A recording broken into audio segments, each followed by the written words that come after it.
Hey everyone, I'm Anne-Marie from Hello Basque. Today's video is all about story time.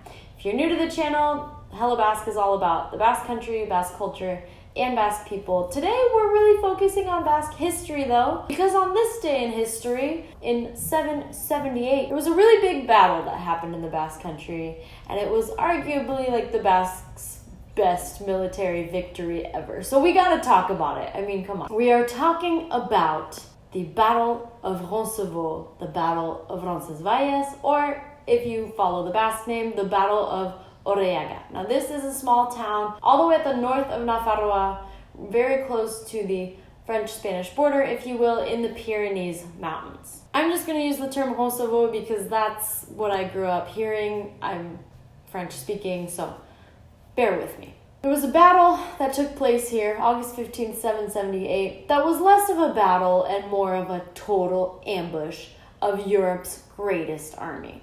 In 778, who was the head honcho in Europe? Charlemagne. He was a Frankish king, and he was setting about conquering pretty much all of Europe, spreading Christianity, killing the pagans, getting more power for himself. He was really good at this. His army was super powerful.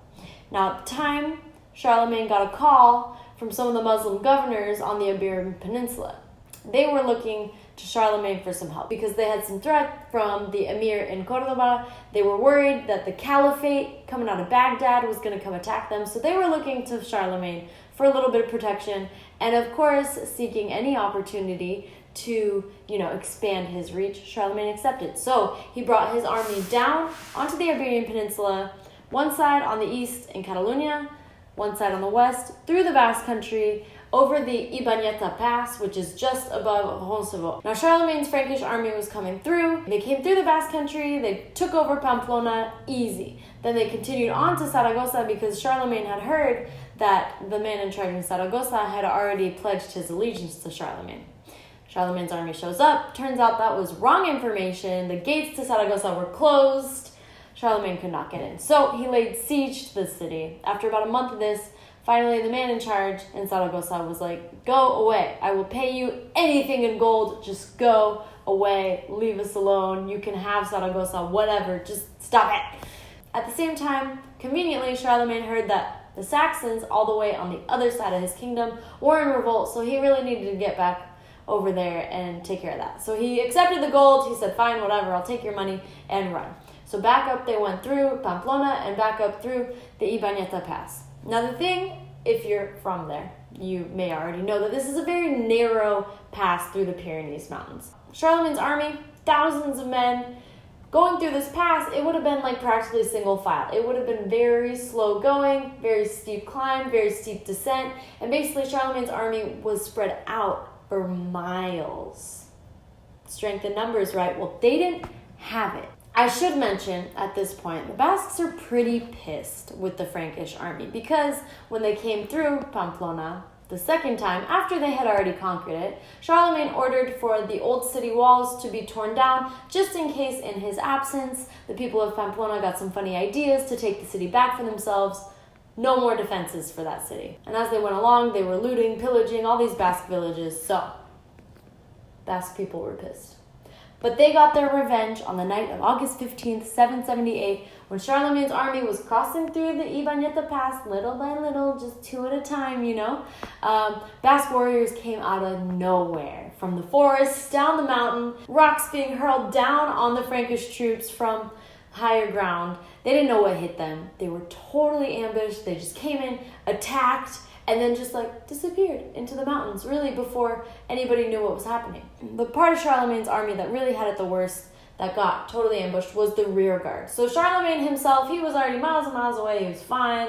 A whole bunch of the army had already passed, but they got the guys at the end. So it's estimated that in this battle, there were about 2,000 casualties on the Frankish side, with very little Basques actually being killed because the Franks couldn't even see them. They didn't even know where they were coming from. It is really impressive because this was the greatest army Europe had ever seen, and the Basques outsmarted them on their territory.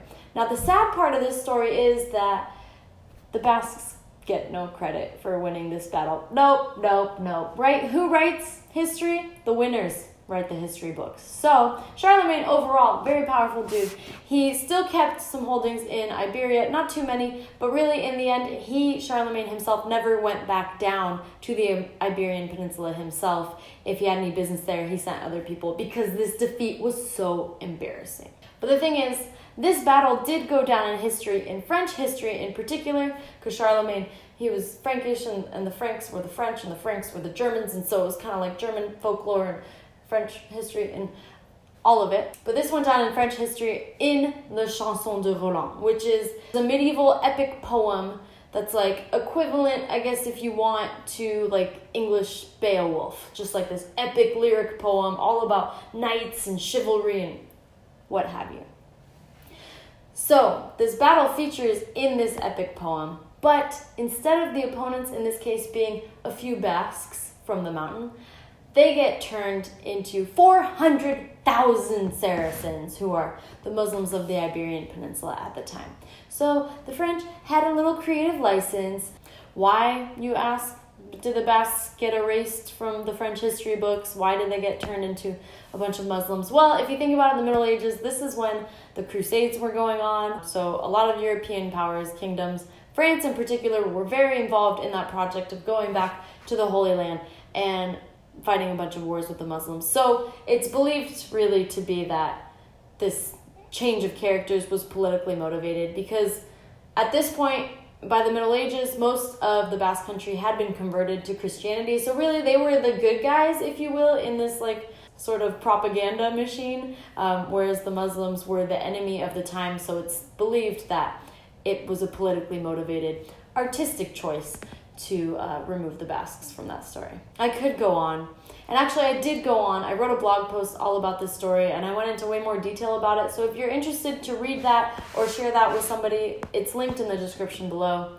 You'll see some photos of different monuments to the Battle of Roncevaux Pass and kind of my analysis of it. But the purpose of this video was to tell you that story, and I have done that. So thank you so much for watching. I really appreciate you being here. If you want to hear more stories from Basque history like this one, please like this video to let me know that you want to hear more Basque story time from me, because I think this is the first time I've really done a video like this. So if you liked it, give it a thumbs up.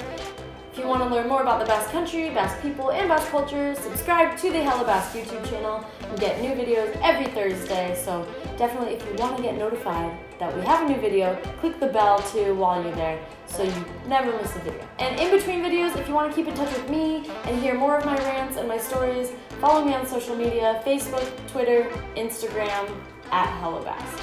And with that, thank you so much for watching. I really appreciate you being here, and I'll see you in the next video.